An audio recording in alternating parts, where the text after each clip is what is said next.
E a Frau Gloria Maria Cruz Agrado, na ano 1963, e foi o momento ela começou a trabalhar de ensinança e todo dia, até depois que ela barra com pensão. Frau Gloria está seguindo cultivar o amor de sim, tudo muito com acerca para ajudança, com na reto com qualquer vaca. Sua amor e dedicação para ensinança e su muito não pé, está surupem, minha amada, sua vocação.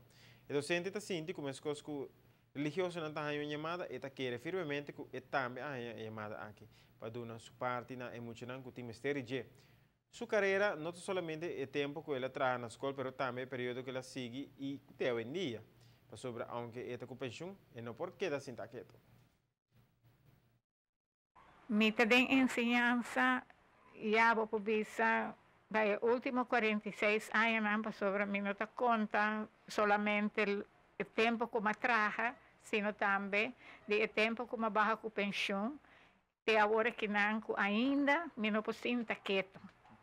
Me tenho que ajudar muito não, para acercar-me, para ajudar não, den não problema não que não tem, seja com tal ou geschiedenis of qualquer outro vak que não tenha problema dentro ante ora me da ajuda não com isso aqui. Para mim tá honor muito grande e me da agradecer maior não que tem confiança em mim para por ajuda não eu não den isso aqui.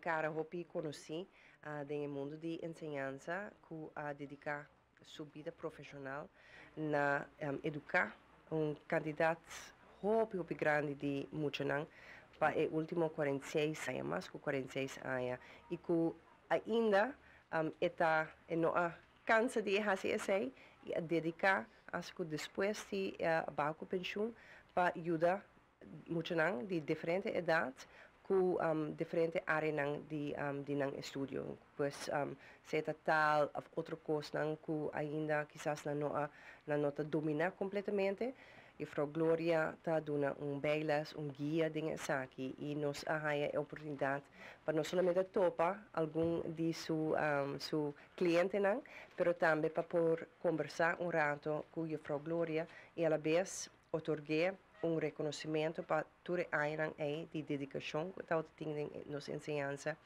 e Apple. Bom dia, bueno, todo pouco do centro assim frequente, mas esta coisa está trabalhando assim tanto área de ensinança, o tipo de educador aqui está dando um corpo e alma para função e para não aluno não.